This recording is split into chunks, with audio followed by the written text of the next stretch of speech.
hem kalem, hem kılıç hem kalem,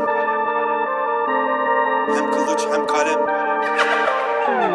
Bende hem kılıç hem kalem, keskin canım aksın kanım. Yüreği olan varsa buyursun gelsin lan savaşalım. 1 Mayıs'tan Kantaviye, gören çağırır kanka diye. Akkaşehir Ümraniye, iz bıraktık aslanım. Yol içinde yol olmaz, yol olursa çukur olur. Yanlış adama doğru diyen elbet bir gün yalan olur. Helal dediğin haram olur, geçmez burada parampolun. Zabıtlarda ismimiz var gördüğün her karakolun. Gangstacık, kolpacık, harbi korkak bir kancık. Çık oyundan ben geldim lan, kuyruğu yok aslancık. Biz ne dağlara dayandık, dağlar bile kahpe çıktı. Bizi yolunda görenler dışına değil içine sıçtı. Harbi mi? Demir varmış dandiktir. Cesaret taklit edilmez, üretir kastiktir. Kum kapıdan Aksaray'a ellerimiz isvekil. Burada kaşara önce tokat sonra atılan pandiktir.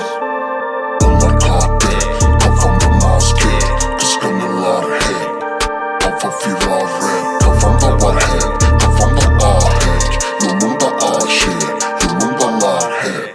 Onlar kahpe, kafamda maske, kıskanırlar hep.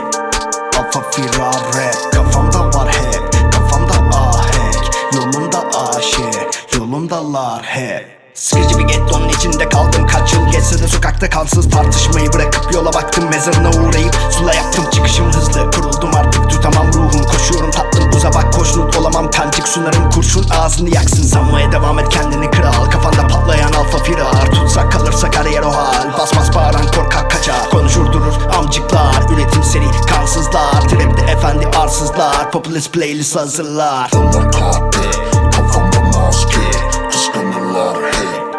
Kafa firar rap, kafamda var hep. Kafamda ahenk, yolumda aşık, yolumdalar hep. Onlar kahpe, kafamda maske, kıskanırlar hep. Alfa firar rap, kafamda var hep. Kafamda ahenk, yolumda aşık, yolumdalar hep.